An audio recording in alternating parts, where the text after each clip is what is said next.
Good evening, and welcome to the Walk and Talk, where I, your host Eliza, walk around the park and talk to people that I find incredibly interesting. My guest this evening is here to talk about zombies and gender. Let's bring him in. Kyle, Hello, thank you for having me. Great to be here. thank you for joining us. Let's get into it. Absolutely. Explain, please. So I'm here today to talk about how gender binaries persist in pieces of dystopian media, specifically zombie films. The films that I'm going to be talking about, films and TV shows I'm going to be talking about today, is the Zombieland franchise, Okay. as well as the Walking Dead TV series, Okay. and maybe a little bit about The Last of Us, and possibly some other things. And then my main sources are from what I learned in my gender studies class, specifically surrounding Judith Butler's idea of gender is what we do, not what we are or what we are. Interesting. I can't wait to hear more. Let's get into the second question, shall we? Let's do it. All right, so The Walking Dead is probably the most popular piece of zombie media there is. What do you notice about that? Are there any biases or trends that you see? Yeah, I think Walking Dead is a very stereotypical perception of that gender binary. Okay. It's very patriarchal.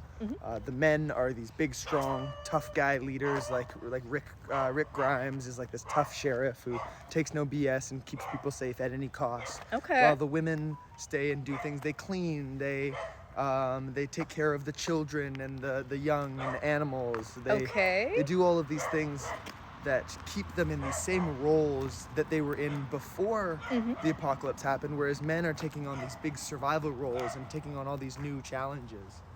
And they don't get to participate? Hardly ever. I mean, there are very few women with weapons in that show, and the ones who do are very masculine presenting characteristics. Okay. Like Michonne is very, very like masculine presenting. She's very stoic, Okay. very cutthroat, harsh, cold, emotionless.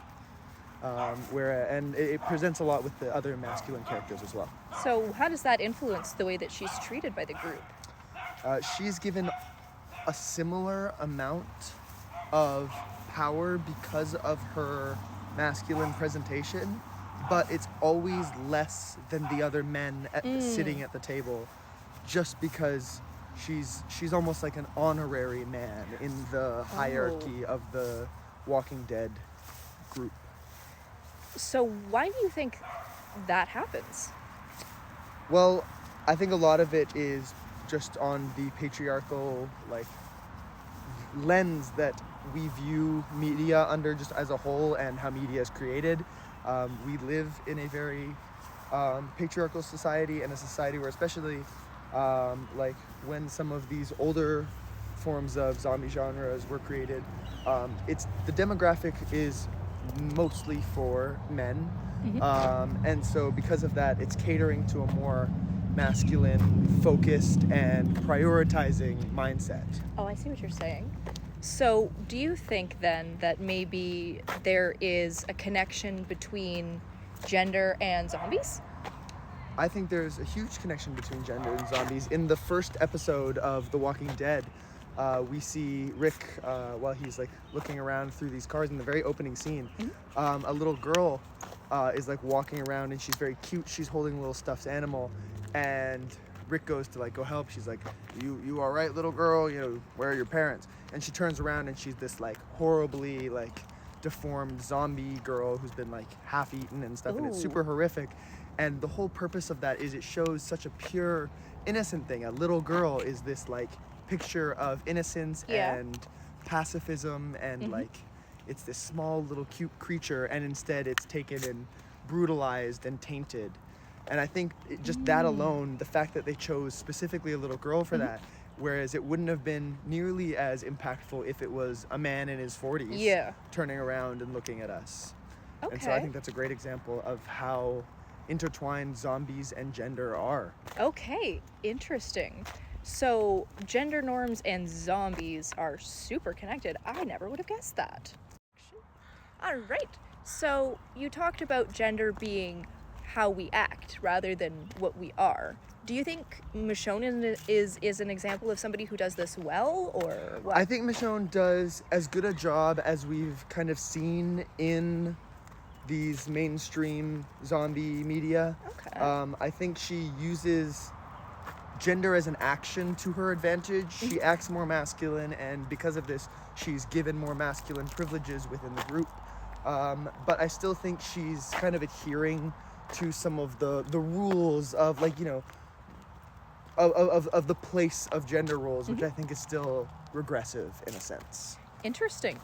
So is Walking Dead the only media that does this, would you say? No, another great example of this are the ladies from Zombieland, Ooh, okay. Wichita and Little Rock.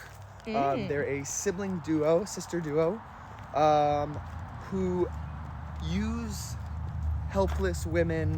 the helpless women trope of zombie media and dystopian media Okay. to their advantage to trick the protagonist. Oh man, what's his name again? One of them's Tallahassee, and then the other one is and Columbia. Yes, Columbus. Columbus. There we go. So yeah, Columbus and Tallahassee get tricked twice Twice. by two times Aye. by the women, just by using their, oh, please help us, you're so strong and we're so helpless, and then they end up robbing them twice, only to still at the end of the movie need the man's help in this big gun shooty show, flashing lights on top of a Ferris wheel, or no, not a Ferris wheel, it's one of the, like, the elevators from the P&E. Terrifying. Yes. They end up going on those in the middle of a zombie apocalypse, turning all the lights and sounds on, and then getting themselves strapped in and stuck and needing the men to come and rescue them by freak chance at the perfect moment.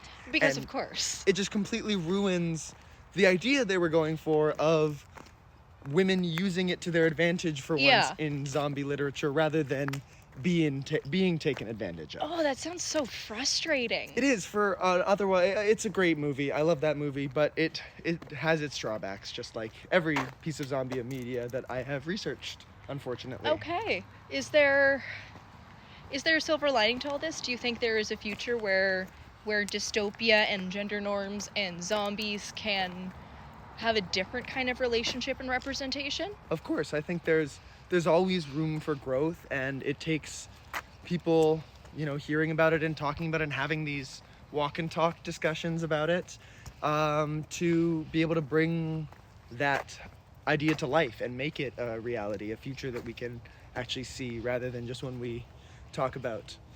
Very. And so I think it's really important to be the art and the media that you want to see in the world. Well, that's very insightful, very personal. Thank you so much. Thank you so much for having me. Wonderful. Thank you for coming on a walk and talk. Woo! Walk and talk. All right, thanks for joining, and have yourselves a wonderful evening. Thank you for watching.